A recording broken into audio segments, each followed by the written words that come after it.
નમસ્કાર દર્શક મિત્રો, હું છું મોહન મેરિયા અને આપ જોઈ રહ્યા છો કચ્છ વાગડ ટીવી. આજે આપણી સાથે વાગડના ઉભરતા સિતારાઓમાં કહી શકાય એવા નરસિંહભાઈ સામળિયા લોક ગાયક આપણી સાથે જોડાયેલા છે. નરસિંહભાઈ, પહેલા તો આપનું પૂરું પરિચય દર્શક મિત્રોને આપશો. મારું નામ નરસિંહભાઈ સામળિયા, ગામ જંગી.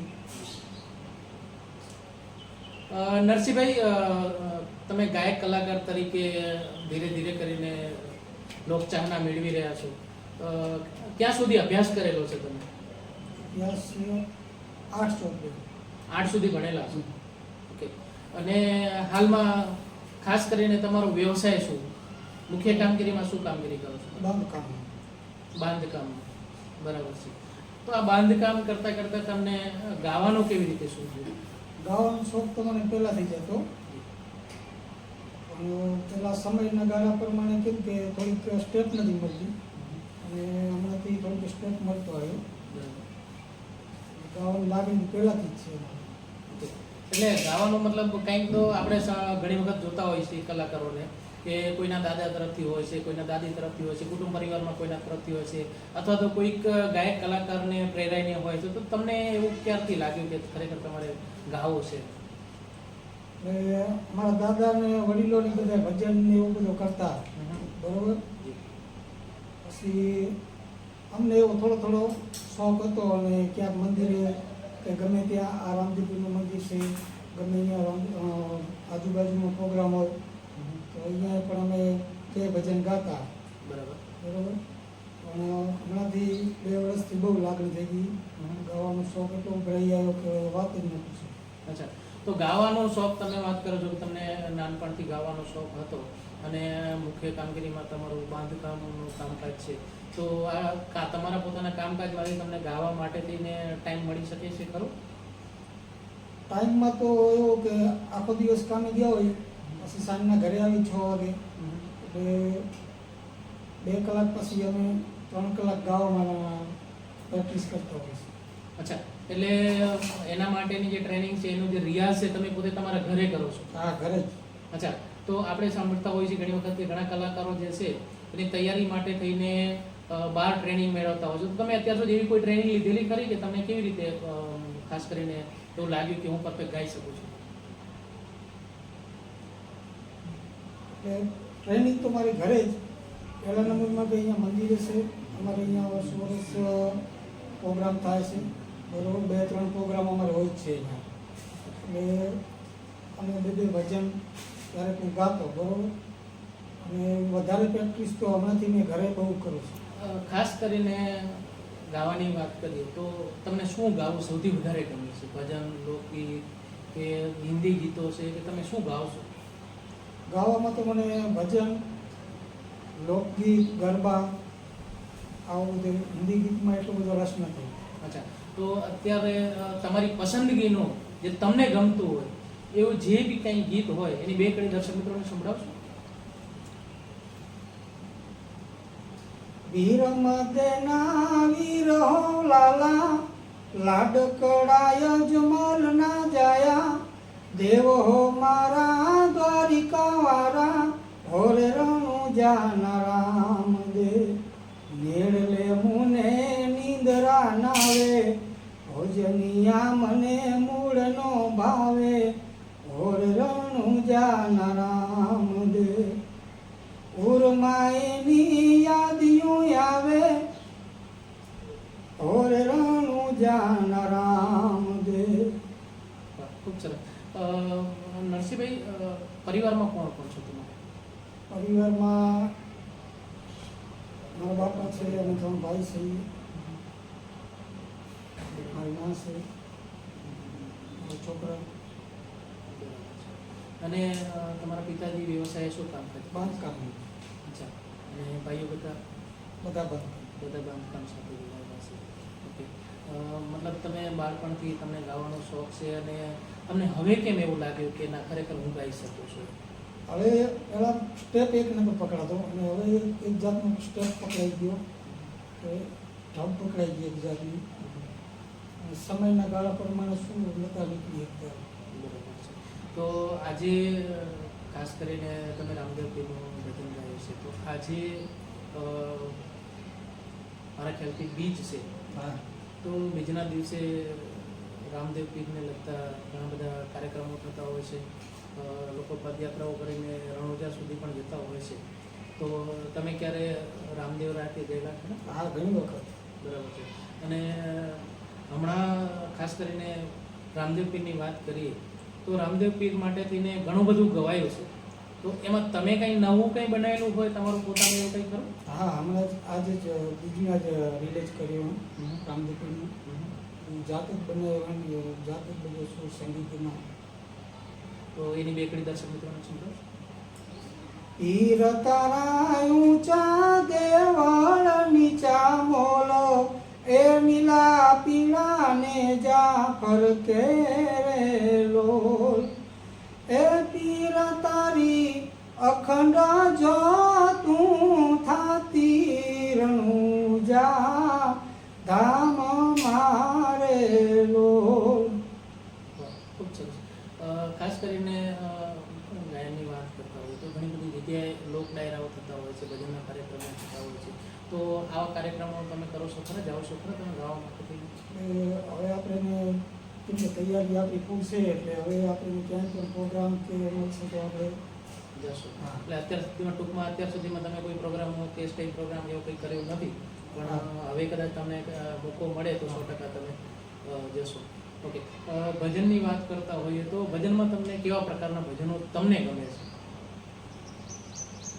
ભજનમાં તો રામદેવજીના ભજન છે, દાસી જીવનના છે, એ બધા ભજન આપણે કારણ કે ભજન આપણે જોતા હોઈએ તો ભજન ઘણી બધી પ્રકારના ભજનો હોય છે. તો એમાંની એકાદું ભજન કે જે કંઈક અલગ હોય, જે તમને ગમતું હોય અને લોકોને પણ ગમે એવું, બે કડીયાનું. અખંડ છોય વિનાશી તમે પ્રગટ જીવન દાસી. અખંડ છોય વિનાશી તમે પ્રગટ જીવન દાસી. સેવક તમને સમરે બાપા ઘોઘાવદર ના વાસી. ખાસ કરીને જ્યારે ભજન, લોકગીત અને આવી ઘણી બધી વાણીઓ લખાણી છે, ઘણી બધી ગવાણી છે. તો તમે જ્યારે ભજન, લોકગીત ગાતા હો તો તમે બુદ્ધ વિશે ક્યારે કંઈ સાંભળ્યું છે, એના વિશે ક્યારે તમે કંઈ ગાયું છે? પણ તો ભગવાન બુદ્ધ વિશે કંઈ તમને આવડતું હોય, તમને ગમતું હોય, એના નામ બે કરી. બાબા સાહેબ યુગે યુગે પ્રગટી સહુ જેણે દીધેલો કોણ છે. એ ઈષ્ટયા બેડકર રૂપ પ્રગટ્યો પુરુષ અનમોલ છે. મદ સાગરેથી દલિતોનું જેણે યુગાર્યું નાવ છે. બાબા કલમના બાદશાહ ભીમરાવ તો ભીમરાવ છે. ખાસ કરીને જ્યારે આપણે આલ્બમોની વાત કરતા હોઈએ, લોકગીતોની વાત કરતા હોઈએ, જ્યારે પ્રોફેશનલ લેવલ ઉપર જતા હોઈએ છીએ તો ત્યારે ઘણી બધી રીતે તમારે ઘણી બધી પ્રકારનું ધ્યાન રાખવું હોય છે. એના પેરામીટર્સ હોય છે કે એ પેરામીટર પ્રમાણે, એ મ્યુઝિક પ્રમાણે દરેક રીતે તમારું સેટ થતું હોય તો એના પછી તમે એમાં જઈ શકો છો. તો અત્યાર સુધી તમે કેટલા આલ્બમો બનાવ્યા છે, કે કેટલા લોકગીત કે ભજન કે કંઈ તમે બનાવ્યું છે? ત્યાં સુધી બે અચ્છા, એમાં કયા કયા આલ્બમ? મેકન ભજન બનાવેલું રામદેવ. અચ્છા, એક રામદેવ પીરનું છે, મેકરણ દાદાનું છે.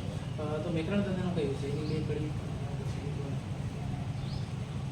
વંદન વંદનજી નામ નામ નેરલોલ. વંદન વંદનજી નામ નામ નેરલોલ. હું તો જપું દાદા મેં કરણનું નામ રે.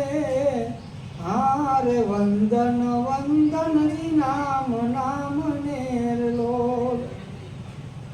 ખૂબ સરસ. લોકગીતોમાં તમે વાગડથી છો તો વાગડની અંદર એક વાગડી પ્રકારમાં ઘણા બધા પ્રકારના લોકગીતો ગવાતા હોય છે કે જે પેઢીઓ દર પેઢીઓ સુધી ચાલતા હોય છે. તો એમાંનું કોઈ લોકગીત